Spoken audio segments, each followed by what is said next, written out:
Thank you very much. Good evening, good afternoon, sorry. Good afternoon again. Welcome back to the symposium. And so this panel, we have two speakers from Japan. And so first I'd like to introduce Professor Akahori, Masayuki Akahori from Sophia University of Japan. Although the name itself, the name of the university is Sophia, it is not located in Bulgaria, but it's located in Japan. So please, Masayuki. Thank you for introduction, Yasushi.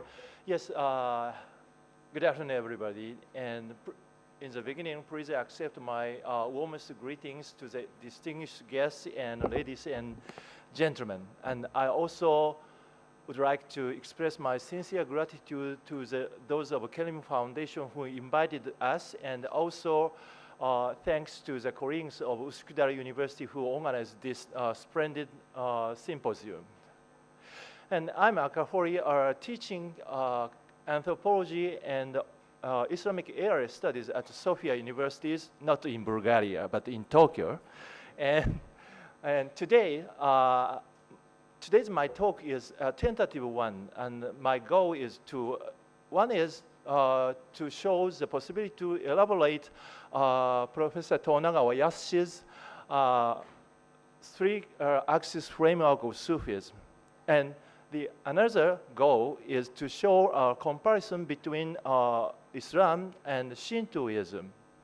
For example, it's very common to compare Judaism, Christianity, and Islam. And also in Japan, it's very common to compare Hinduism, Buddhism, and Shintoism, Japanese traditional religion. But it's rare to compare Islam, monotheistic religion, and Shintoism, polytheistic religion. So today I want to try to show some kind of systematic way of comparison between these two religions. Anyway, I'll begin. Oh, okay, I forgot to tell you that the title of my paper is An Anthropological Understanding of the Three-Axis Framework of Sufism, and comparison to Shintoism, Japan's traditional religion. As an introduction, I want to introduce myself. I started my career as an anthropologist in 1988, conducting fieldwork among the Bedouins in the western desert of Egypt. So I'm an Arabic speaker, and I don't have a command of Turkish. I'm very sorry. Maybe next year I try my best to speak in Turkish. And so in the western desert of Egypt, the popular beliefs of the older Bedouins attracted my concern. So how these mostly illiterate nomads believed in saints and spirits became one of the most important subjects of my concern. So after a while, as Yasushi told you in the morning, I found it fascinating to examine the manner in which Sufism and saint veneration are combined. In order to carry out comparative study, I formed a joint research group in which anthropologists and historians participated. And shortly afterward, in the same year, in 1997, my group merged with another group on Sufi studies led by Professor Toonagawa Yasushi. And since then, our interdisciplinary research group has explored various aspects of Sufism and saint veneration among Muslims in different times and in different areas. So also, you saw this figure in the morning. Professor Toonagawa proposed the three-axis framework of Sufism in 2002. He contends that Sufism is not equal to Islamic mysticism. He considers that Sufism as a whole contains much broader array of human beliefs and activities than mere mysticism. So, to understand Sufism in its entirety, he suggests that combining three axes, ethics, mysticism, and also popular cults, provides an effective framework for analysis. I believe that Yasushi's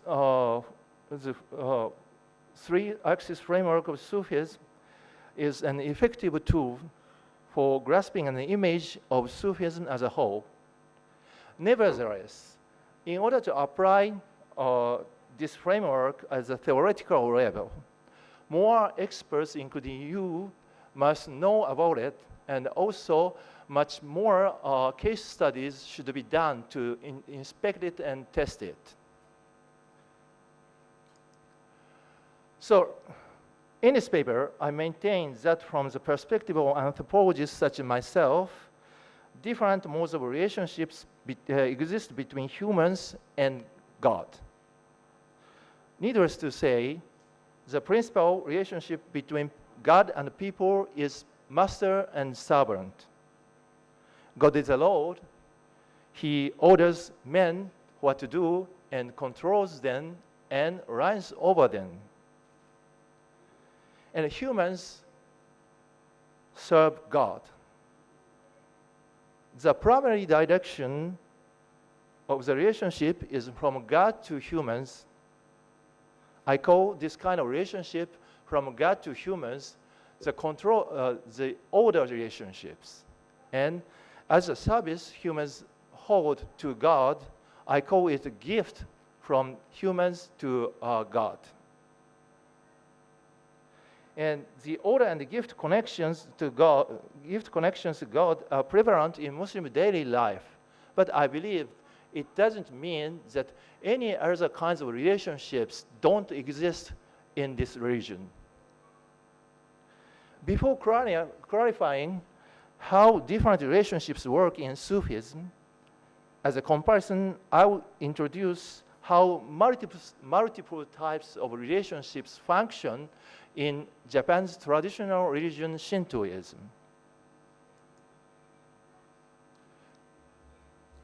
Yes. Shintoism is Japan's oldest religion. Throughout history, almost all its believers have been Japanese.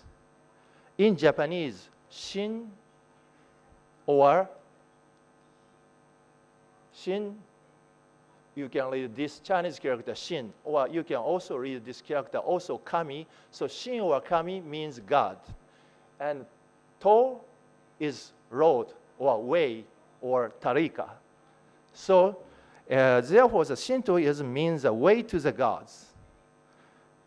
Nowadays, most Japanese are Buddhists, but Shintoism has historically mixed with Buddhism, and no strict distinction exists between Buddhism and Shintoism in regular religious life.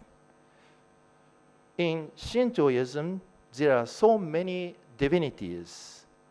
If I use the term God,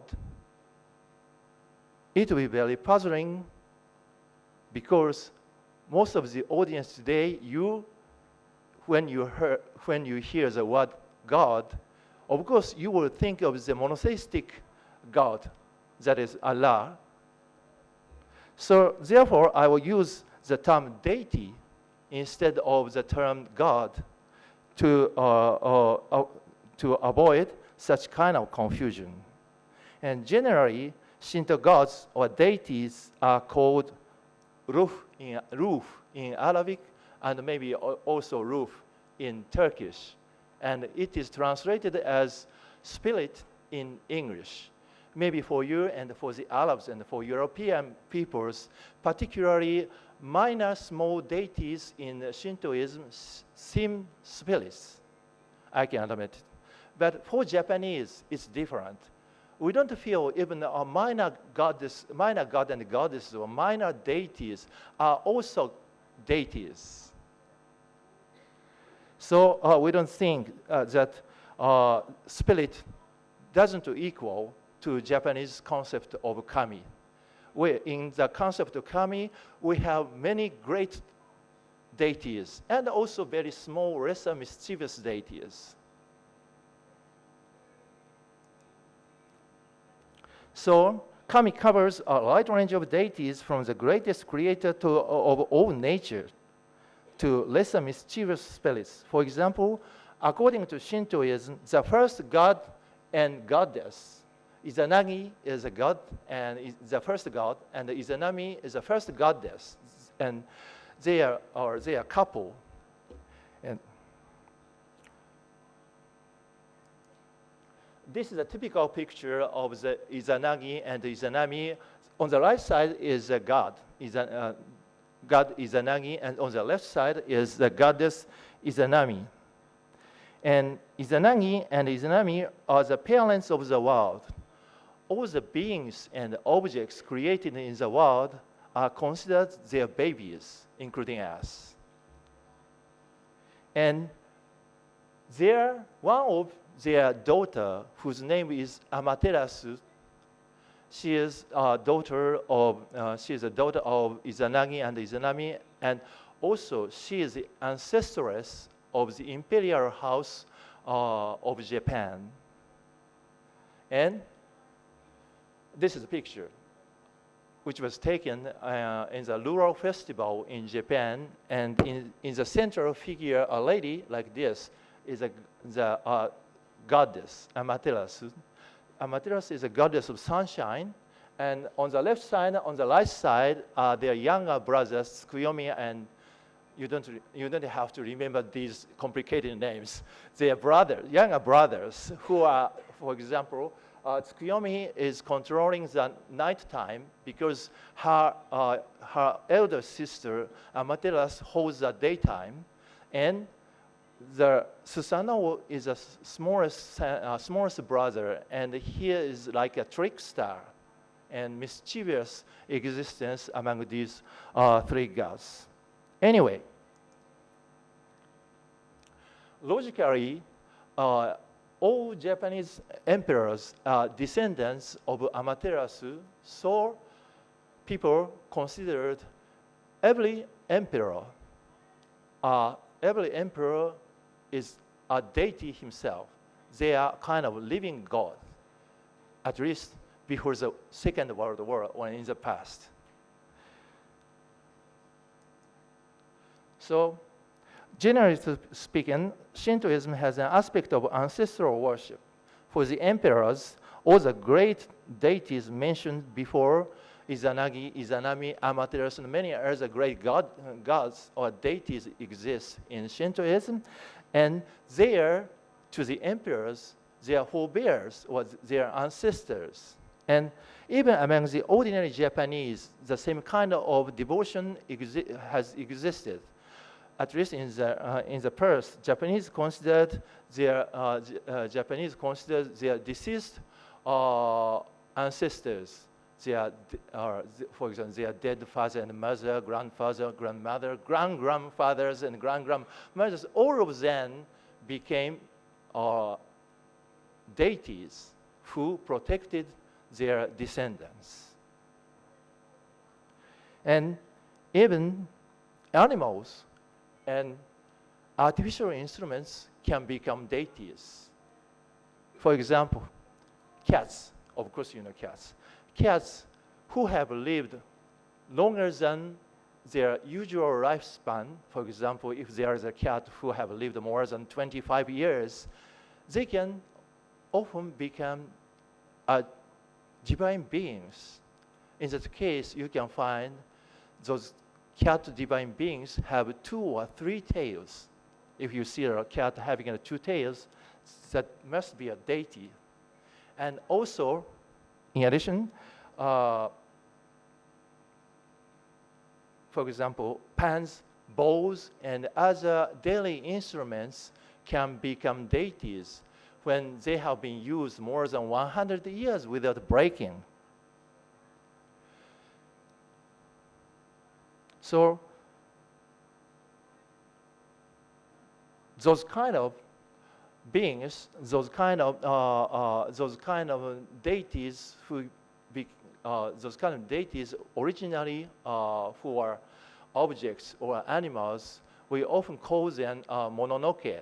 And maybe some of you have watched such kind of mononoke in the famous Hayao Miyazaki's animated film Princess Mononoke. And so they are usually considered Mononoke and very small, lesser deities. But also they are deities because they are also called Tsukumogami. Tsukumogami means Tsukumokami. They are deities possessing to their instruments. For example, this is a picture of Tsukumogami, and here there is it's a Tsukumogami of pans, and this is the Tsukumogami of rice bowls, and there are some similar kind of small deities you can find in Shintoism. So Shintoism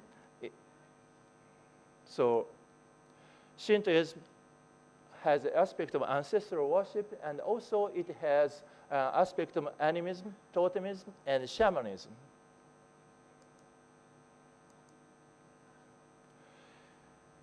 In this polytheistic religion, there are multiple relationships between humans and deities.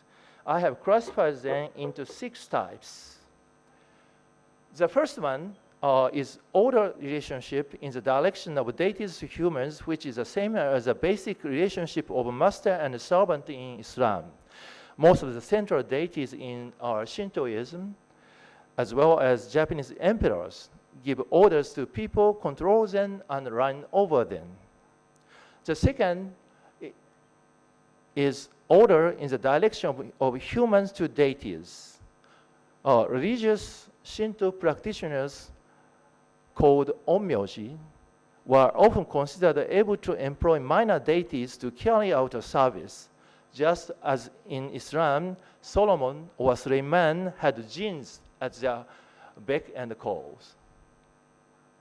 Those deities are usually called shikigami, also shikikami, so they are also deities. The third one is assimilation in the direction of deities to humans. Sometimes deities are born as human beings and their divine nature is revealed afterwards. Take, for example, the famous story of Princess Kaguya. In this story, written by an unknown author before the 10th century, an old man and his wife found a baby asleep in a bamboo trunk. They named her Kaguya and adopted her as their daughter. She grew up to become an incredibly beautiful woman. So merchants, warriors, aristocrats, and even the emperor proposed to marry her. But in the end, her true status as a princess of the court in the moon was revealed, and she had returned to her home, to the moon. And fourthly, the assimilation in the direction of humans to deities. As I said before, in the past, Japanese people believed that their deceased ancestors became deities who guided their descendants. People especially venerated greater warriors, politicians, and artists after they died. Fifth relationship is a gift relationship in the direction of deities to people. In a well-known Japanese folktale, a deity disguised as a wandering traveler brought a lot of treasure to a poor but honest farmer in return for his kind behavior. This farmer had given the deity a night's lodging. In general, divine beings often give people protection, wealth, grace, as well as curse and disasters. The last and sixth is a gift relationship from people to deities. In the homes of Shinto families, you can find at least one altar for their guardian deities.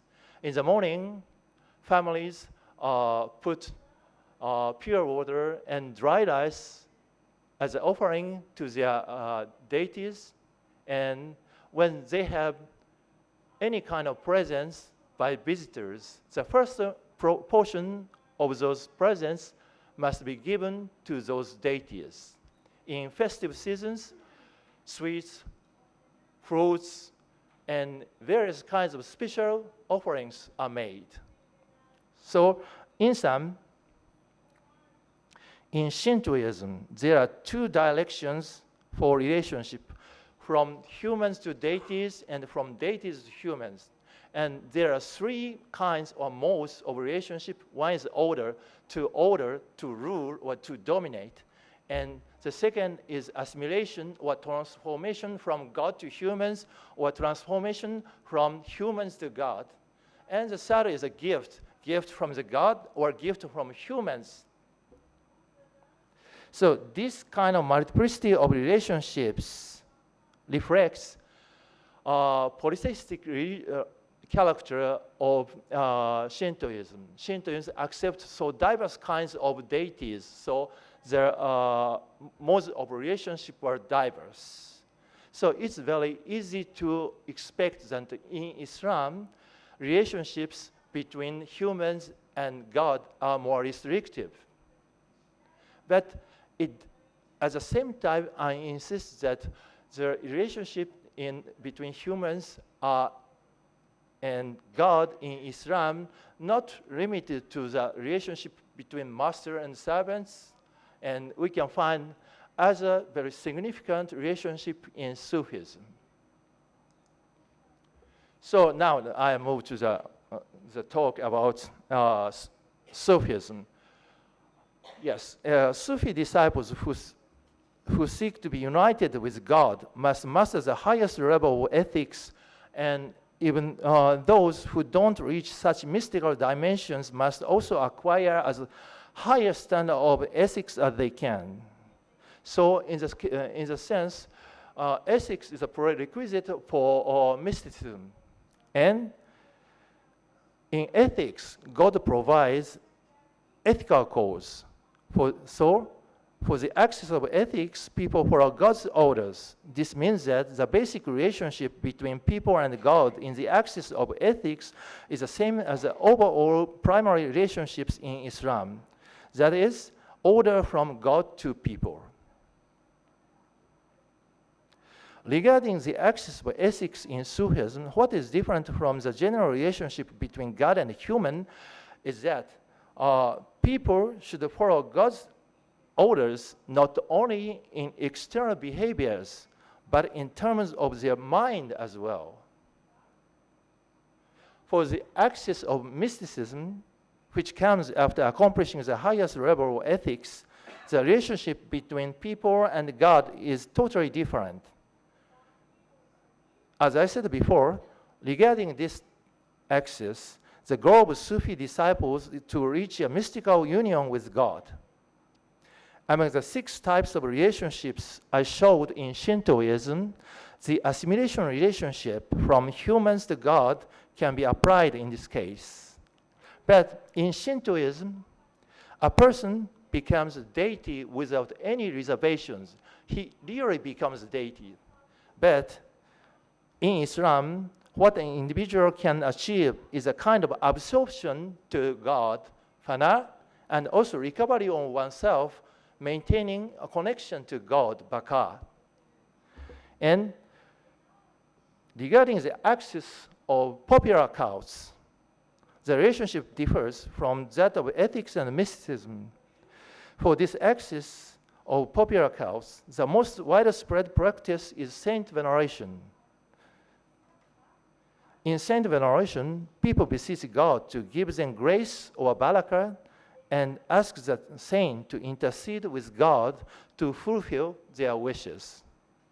Here, we see that the primary relationship in the access of popular cults is a gift relation from God to humans. The people ask God to give baraka or graces. We can summarize the modes of relationships between people and God, which are found in every axis of Sufism as follows. The primary relationship for the axis of mysticism is assimilation from people to God. And that of the axis of ethics is order from God to people, and that of the axis of popular cults is gift from God to humans. There, the type of relationship is different for each axis. So each axis of three-axis framework, the relationship between God and humans are different. And the axis of ethics and popular cults share the same direction, which is God, from God to humans, while the relationship in mysticism goes the opposite way, from man to God.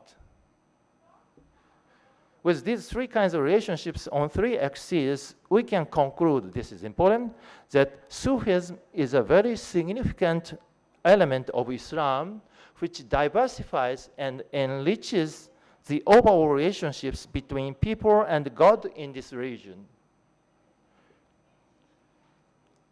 If we compare these kinds of relationships, three kinds of relationships, with those of traditional Japanese Shintoism, you can easily find that two relationships are lacking, that they are relationships of assimilation from God.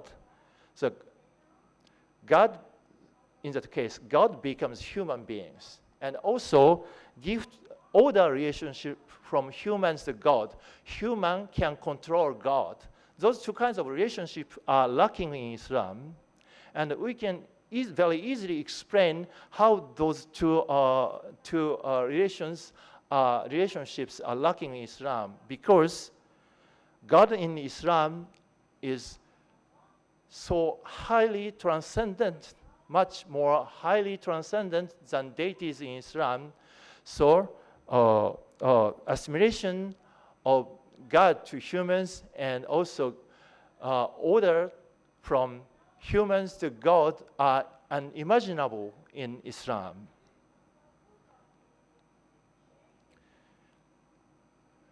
If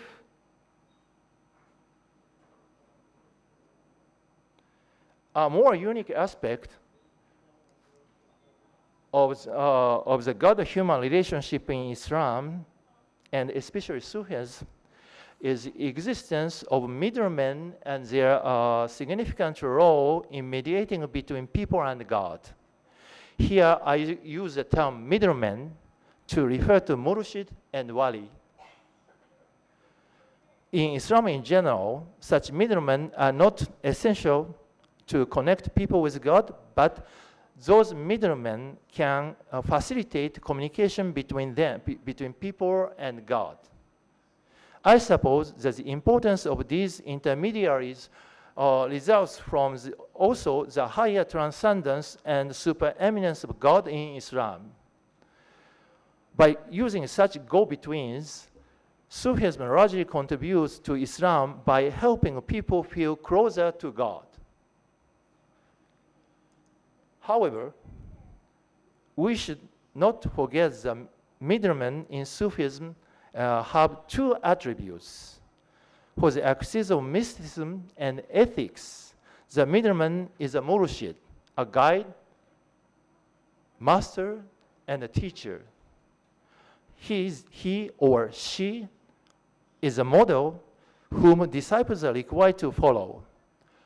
On the other hand, for the axis of popular cults, particularly saint veneration, the middleman is a wali, a saint, who cannot be a model for people.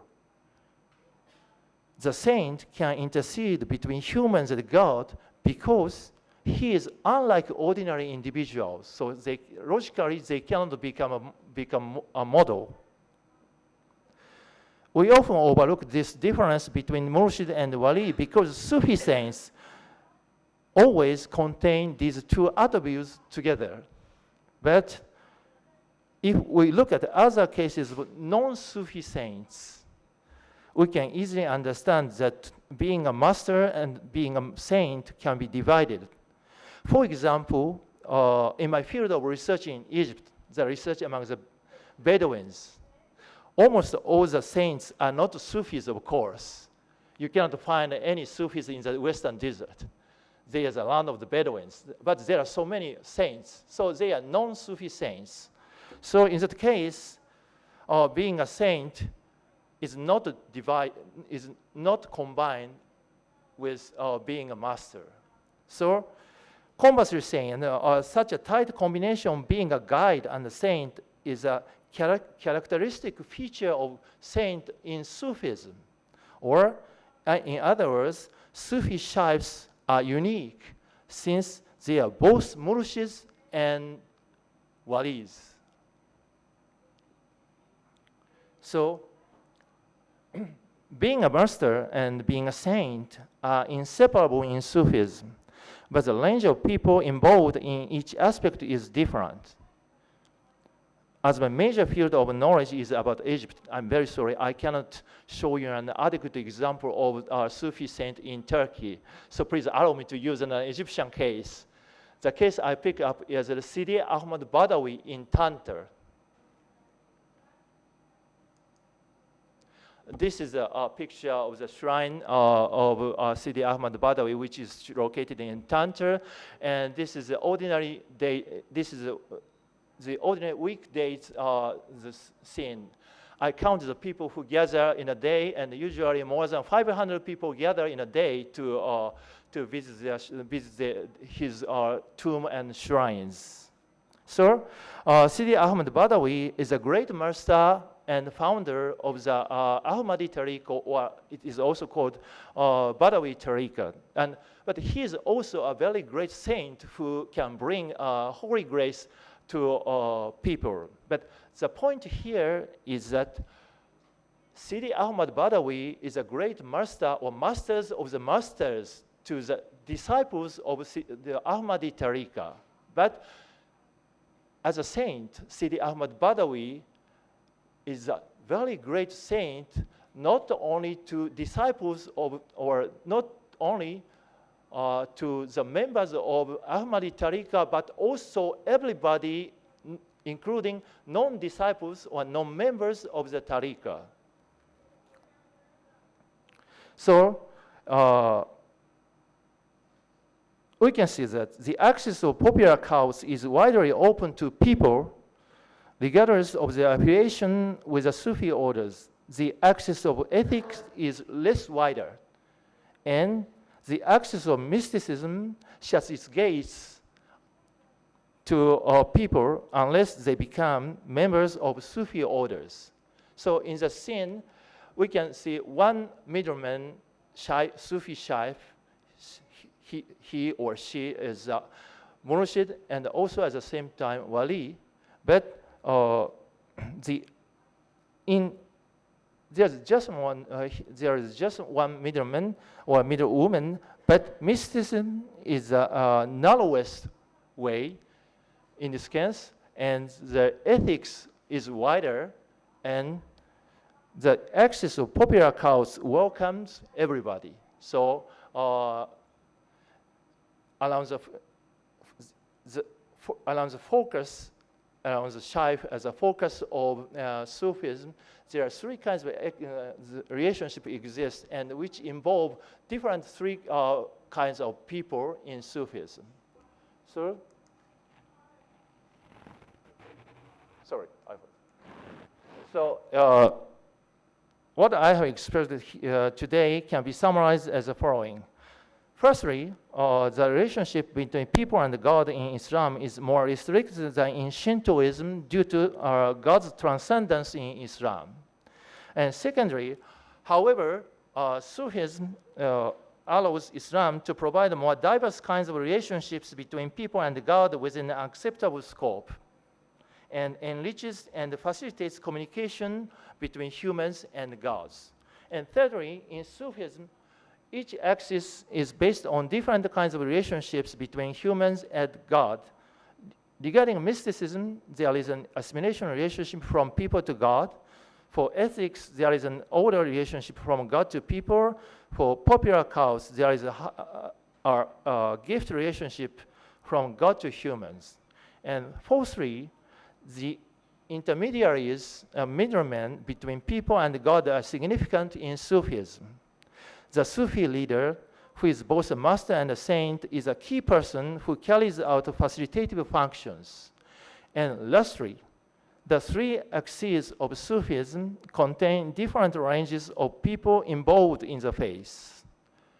And today's talk is an attempt to define the God-human relationship in a comparative study of two religions.